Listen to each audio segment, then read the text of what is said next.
Well, hey guys, welcome to Mississippi 411. And I guess first of all, we need to apologize for not getting a few more videos out this session. Been missing in action a little bit, but you haven't missed a whole lot. This has kind of been one of those blah sessions. We do have some good things. The 15 weeks abortion. Yes.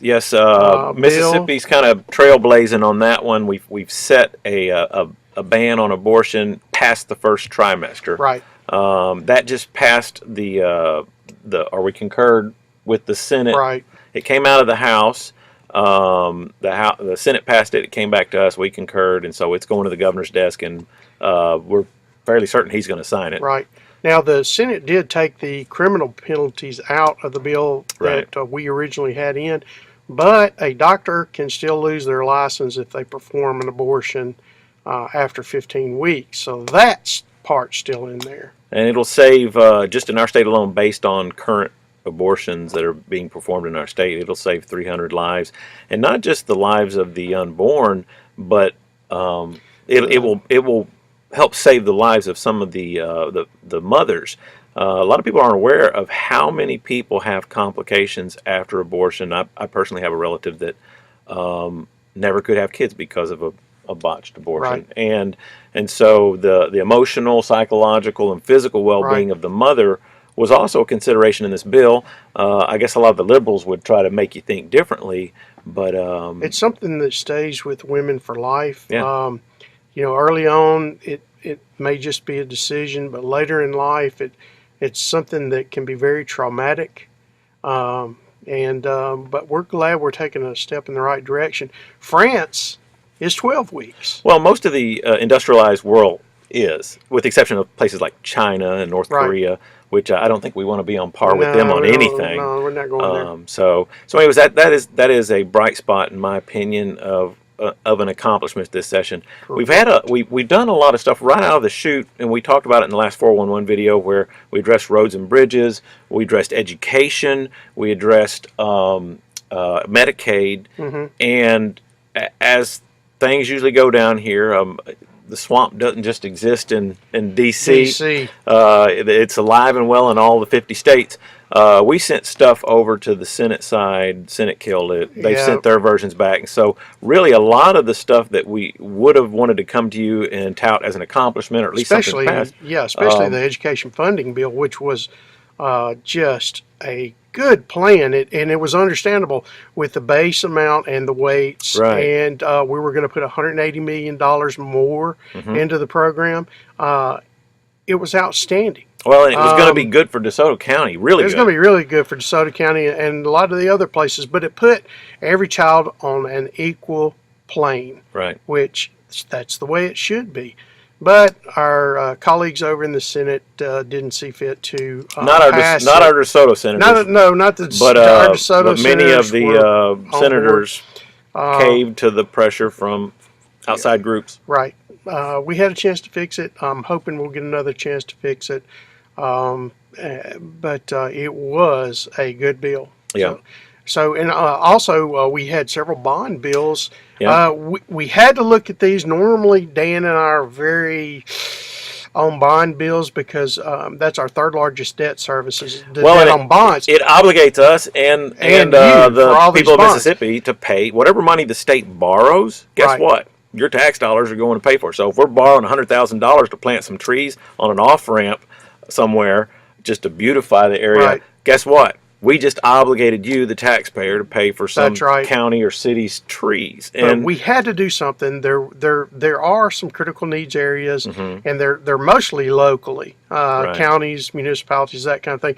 So we needed to be able to provide some relief, and so we had some active bond bills.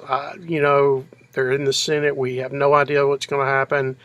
Well, we kind of do, but and I know back home we've got a critical need with Holly Springs Road. I know just this last batch of rain flooded that road out. And we have school buses that drive that road, and the water was so high and flowing over the top of it. It washed cars on the other side of the road.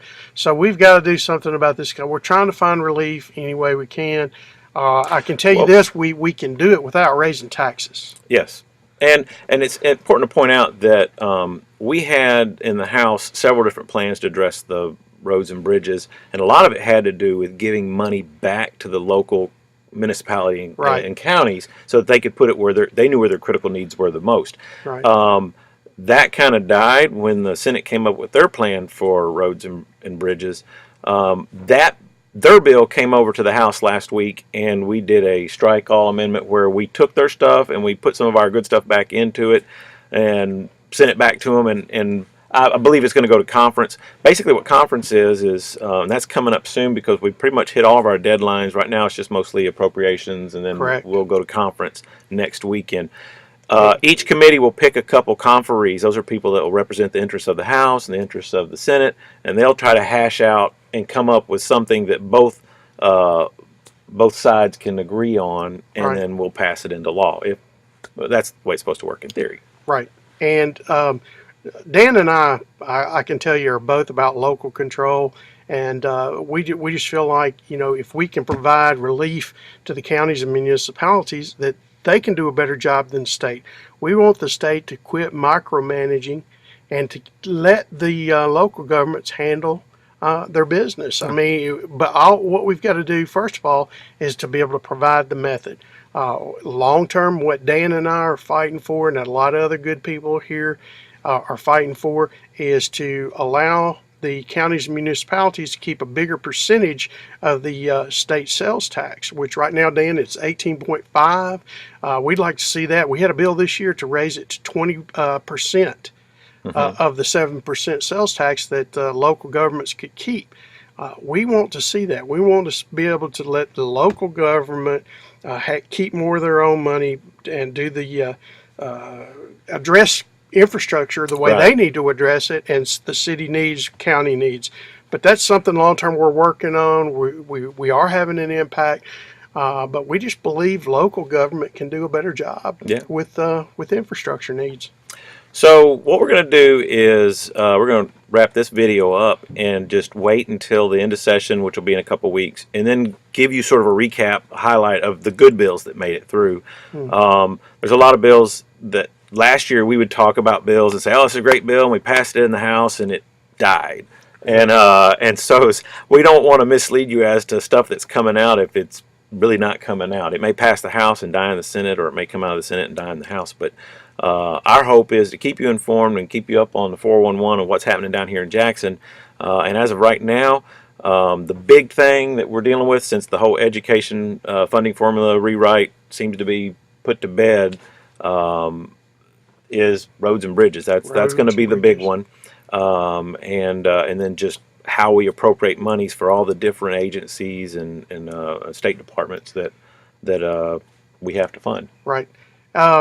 And just to kind of wind down, I'd like to say some of you back home have learned, read about, seen on Facebook, 12-year-old Andrew Leach, Andy, who committed suicide because of some bullying that was going on back home.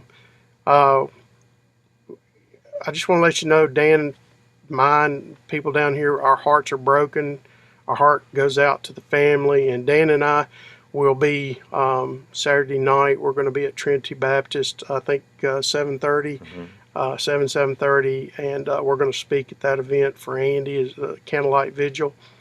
And we just ask that you pray for our schools, pray for our teachers and administrators and the families, the cover over these kids, because we live in a different age, and it's tough. It's tough very being a kid. tough because it's constant. You've got social media, you've got school interaction, so we've got to do something to put an end to this that keeps our children from learning the way they should and functioning the way they should, because people shouldn't have to go through that type thing, Dan. So parents, love on your babies. Talk to them regularly. Talk to them about the issue of bullying or just anything, and that'll go a long ways in shoring them up and letting them know that they're loved.